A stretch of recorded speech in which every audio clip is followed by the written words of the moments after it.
Hello. Today we're going to be talking about how to ace your adult social care interview.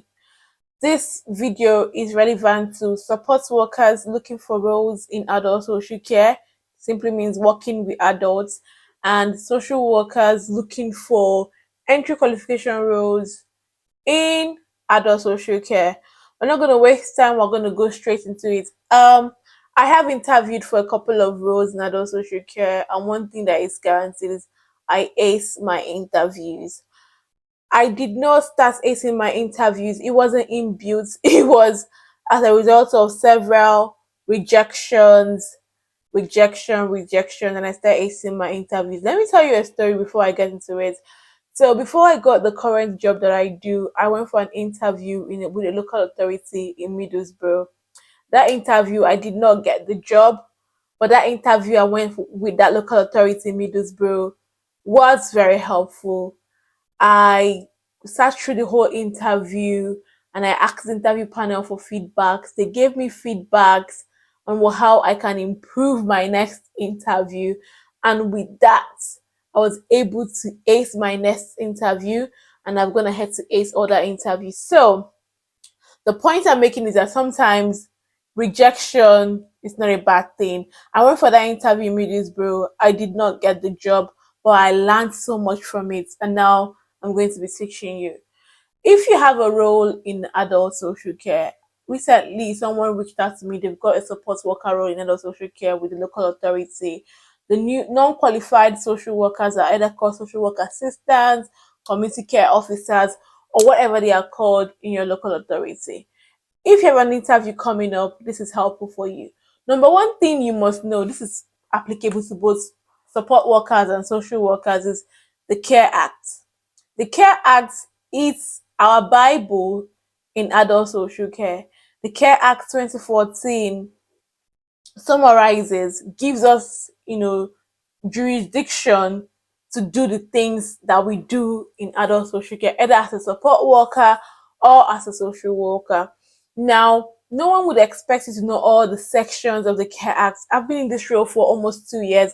I don't know all the sections of the Care Act, but there are some basic sections of the Care Act that you need to know. One of those sections is Section 1. I love Section 1. Section 1 is the well-being principle. It is the foundation of why we are in adult social care. You need to know what Section 1 says, the well-being principle, and your role in fostering and promoting the well-being of adults in your community. Another important section is Section 13. That is my favorite section, is my bread and butter. Section 13 talks about the eligibility criteria for adult social care. So everyone, not everything or everybody, is entitled or is eligible for adult social care. There are some criteria that must be met, and Section 13 tells you what those criteria are. So these two sections is what you need to know before going into that interview. Section 1 of the Care Act and Section 13 of the Care Act. Have a brief understanding of these two sections. You will find them very helpful to navigate the questions that you'll be asked. Now, next thing we're going to talk about is another very important legislation in adult social care is the Mental Capacity Act. The Mental Capacity Act 2005 is also, did I say the Care Act is the Bible? Yeah. This one is the hymnal. So, for those of you that go to church, you have the Bible and the hymn book. So the Mental Capacity Act is our hymn book. Very important. You need to know mental capacity as, because if you're going to be working with adults, you're going to come across some adults who lack capacity and who have capacity. And a brief understanding of the Mental Capacity Act would help you. I would encourage you to understand the 5 principles of mental capacity. You need to understand what those 5 principles are and how to apply them, or how you would apply them to your day-to-day role if you were to get the job. If you walk into an interview in adult social care, best believe that you're going to be posed with questions. They're going to put questions based on capacity assessments, and they're going to pose questions to you based on, when is a capacity assessment required. So best believe that that kind of question, that kind of scenario will come up. You need to know that We do not do a capacity assessment for the fun of it. We only do a capacity assessment if someone's capacity is being queried. You also need to know that if people's capacity are being queried, that is when a capacity assessment is required. You also need to know that people have the choice to make an unwise decision and be able to distinguish an unwise decision and lack of capacity. We do not want an adult social care staff or adult social care worker who goes about saying people don't have capacity. That will be very discriminatory, that will be oppressive. So familiarize yourself with the Mental Capacity Act 2005.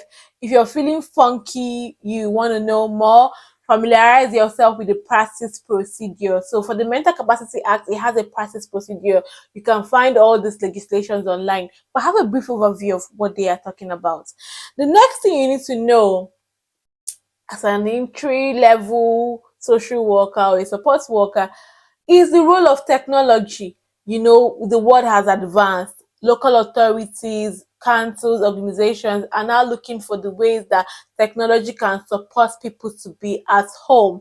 I don't know if you've heard about a lifeline before, but lifeline is one of the technologies we use to support, adults to remain at home. A lifeline is like, there's a lifeline and there's a false alarm. You put them on your wrist, on your chest, or wherever. Some people hang them on their neck, some people put on their wrist. And if they were to have a fall, it will trigger the emergency services. They would know that this person has had a fall and they will come running to him or her to, rescue them or help them get up and see what they need if they need to come to hospital, things like that. So you need to know the role of technology, not just lifelines, but Alexas. Some people are being well managed at home with the use of Alexa, mobile phones, and things like that. You need to understand the roles of technology in adult social care, the role of technology in providing the best outcome for the people we support or the people we're going to be supporting.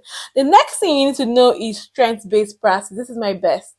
Strength based practice. You need to be able to look at a very terrible situation and find the strength. In my work as a social worker, I've come across people that I look at them, and mere looking at them, if you've not trained your eyes, you're going to say, oh, there's nothing can work, nothing is good here, everything is negative. But that's not true. In everybody's situation, in every case, there are strengths. You need to be able to identify strengths. So strength-based practice means that we focus more on the strength of the people that we are supporting than their deficits, than their weaknesses.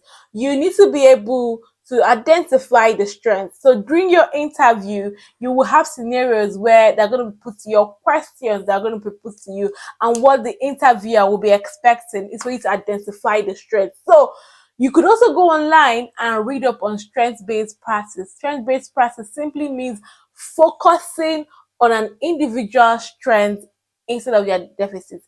You need to know that.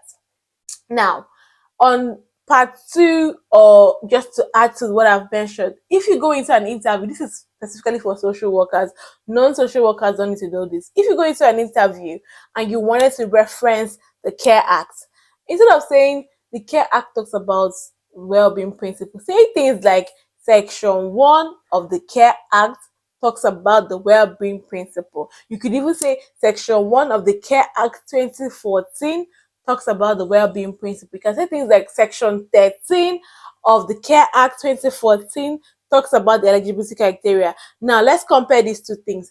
Let's just say someone asks me a question and say, what would you do if someone has been going through a period of self-neglect? What would you do?